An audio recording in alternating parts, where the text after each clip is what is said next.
Pues nada, buenos días, Alfredo. Estoy encantada de tenerte aquí y de poder conversar contigo. Y me gustaría saber cómo has empezado en la arquitectura, porque primero empezaste con arte, ¿no? Fue un largo camino, ¿no? A hacer lo que hago hoy en día. Crecí en una familia privilegiada, mi padre volvió y pudo, y en Venezuela era una cosa extraordinaria. En los años 50 y 60, 70, con el boom petrolero, Venezuela era una tacita de plata, o sea, era la Suiza de Latinoamérica. Entonces, volviendo a Venezuela, ves la diferencia, ¿no? Un poco entre los edificios, macroedificios, el macrodiseño de Manhattan, ¿no? Ese cemento con Venezuela, ¿no? Ese Sí, sol, esa fruta.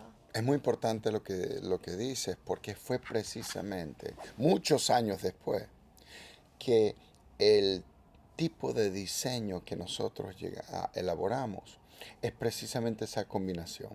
Es la combinación de construir la ciudad nueva sobre la ciudad vieja, que es Manhattan. Sí, Tumban, rehacen, construyen encima de edificios, etcétera, donde nació el primer, digamos, producto de diseño conocido por Urban Think Tank, que es el gimnasio vertical. Nos dimos cuenta, el colectivo Urban Think Tank se formó a través de arquitectos y no arquitectos. Eso fue lo importante. Creo que el descubrimiento fue que el arquitecto tradicional, el master builder, el artista, el de signatura y tal, ese arquitecto era un fenómeno, digamos, del siglo XX, de los años 80 y 90 y tal, y ya estaban muriendo, porque nos dimos cuenta que en Latinoamérica no había forma de ejecutar una obra y controlarla de principio a fin.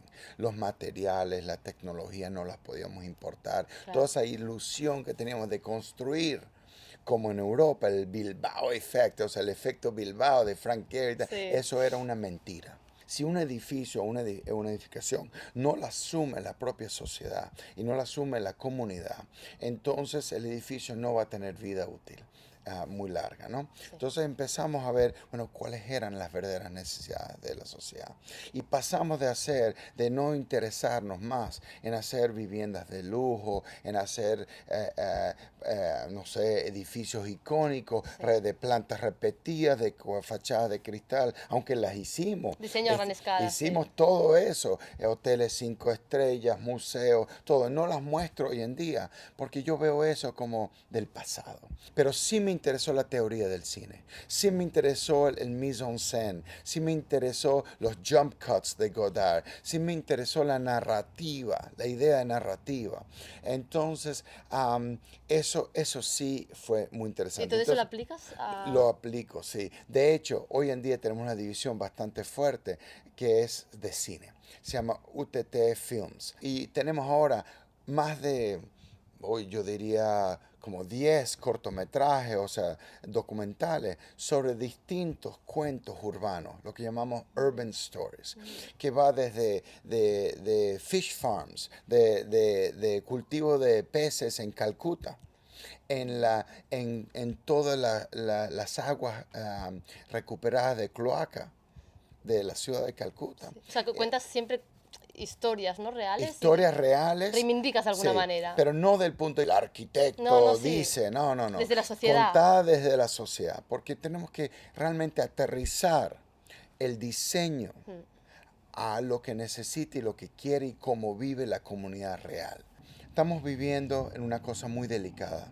La sociedad tiene que reconciliar el individualismo con lo colectivo. Tenemos que romper esas barreras ideológicas. Lo que queríamos Hubert y yo, que era un fenómeno local de Caracas, salimos luego de pasar 20 años en Caracas, del 86 al 2006, Sí. 20 años en Caracas, investigando la ciudad, haciendo nuestras primeras obras, nuestros primeros prototipos de una escuela para niños autistas, de hacer escaleras, usar metrocable, tranvías, funiculares para la ciudad, para transporte público en la ciudad, conectando lo formal y lo informal, o las laderas y la ciudad formal y el metro, o gimnasios verticales, industriales. Esos fueron nuestros primeros prototipos. Ahora hemos recorrido el mundo entero, un proyecto que llamamos Gran Horizonte, de la cual este libro, Torre David, forma parte de nuestras últimas, digamos, investigaciones, que se presentó en la Bienal de Venecia. Antes me has estado contando, cuéntame porque me parece muy interesante Sí. lo Torre David es un fenómeno que está existiendo en ciudades latinoamericanas, pero también en Tailandia, igual en la India, que son edificios abandonados, edificios de promotores quebrados, Sí, que ahora es fácil encontrar. que están, o edificios de oficinas vacías porque no hay mercado para llenarlas con oficinas, edificios especulativos que se han quedado como ruinas modernas en la ciudad. Y Torre David es la de nuestra, de Caracas. Torre David es una torre fantástica de 45 pisos de un promotor venezolano que tuvo una visión de hacer Caracas de un primer mundo, una ciudad de primer Está mundo abandonado. en los años 90. Pero él quebró el banco, que él murió incluso con todo el trauma de la torre, de la quebrada del banco y tal. Y la torre la asumió el gobierno como parte de los activos del banco cuando quebró. Y el gobierno dejó la torre 17 años abandonada. Varios gobiernos, no el de ahora, sino varios gobiernos, 17 años, pero poco a poco la gente se fue metiendo con las crisis económicas, con la falta política habitacional. La gente no tenía dónde vivir y el vivir en la ciudad es un derecho. Sí. The right to the city, de poder vivir en la ciudad. Conjuntamente con respetar lo local, tiene que haber un conocimiento de cómo podemos compartir más, cómo podemos crear edificios que tienen paneles solares, que mira qué bello está, la luz tiene Barcelona y Sí, España, sí. ¿no? Pues España pudiera ser el gran productor De solar. solar. En realidad estamos muy interesados en crear los nuevos diseños y creemos que esta era de problema, de conflicto social, es la era de que el arquitecto tiene que abocarse a diseños más genéricos, que puedan ser no construidos una sola vez, no custom made para un solo proyecto, un solo cliente, sino que debemos empezar a hacer proyectos genéricos que puedan ser repetidos en redes abiertas. O sea, que puede tener una aplicación universal. Por eso nuestros edificios de gimnasio vertical son exactamente el tamaño del Neufer del campo de futbolito, Sí. ¿no? Que son 20 por 40. Y o sea que una vez que un cliente lo paga, el modelo Google, ¿quién te paga a ti para que todo lo que te da el Internet, el Google, ¿no? Tú no lo pagas, No. lo paga otro. Tenemos que ver cómo clientes tienen que entender la responsabilidad social y pagar, y hacemos colegios genéricos que puedan ser aplicados en África, en cualquier lugar, canchas de gimnasio genéricos que tienen dimensiones que pueden ser reaplicadas a la ciudad. Pero esto en Y el tercer mundo es factible porque es claro, prefabricado. si eso fue la gran idea de la industrialización de la Maison Dominó de Le Corbusier, era precisamente de crear unos prototipos de edificios de vivienda social que puede ser reaplicado. Ahora tú dirás que aburrido, estamos quitando el divertimento de la arquitectura, del hedonismo del diseño. Sí. Yo te digo, habrán otras épocas para volver al hedonismo de la diversión del diseño. Ahorita es una situación muy seria. Tenemos solo 10 años, digamos, estamos en el último round, de crisis social y crisis ecológica, ¿no? Y los arquitectos tenemos que darnos cuenta de eso y abocar nuestro diseño y nuestras actitudes y nuestras nuevas reformulaciones de cómo vamos a hacer oficinas. Ya es muy caro mantener rentas de oficinas y tener staff de 30 y 40 personas constantemente en nómina. Tenemos que trabajar con nuevas redes sociales de diseño. Bueno, yo ya casi que nos despedimos aquí, pero a mí me gustaría que me hablaras del Centro Cívico de Mar de Plata y por qué dices que es un hito sustentable.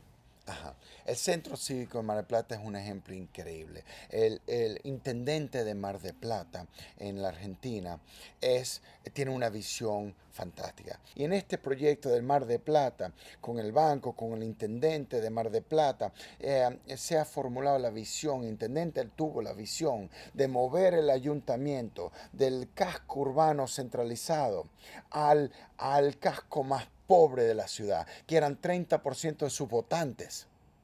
y bien. va a colocar el nuevo ayuntamiento en el centro de la ciudad pobre, más marginalizada, de manera de revitalizar esa sección de Mar de Plata que estaba como en la Sí, periferia, ¿no?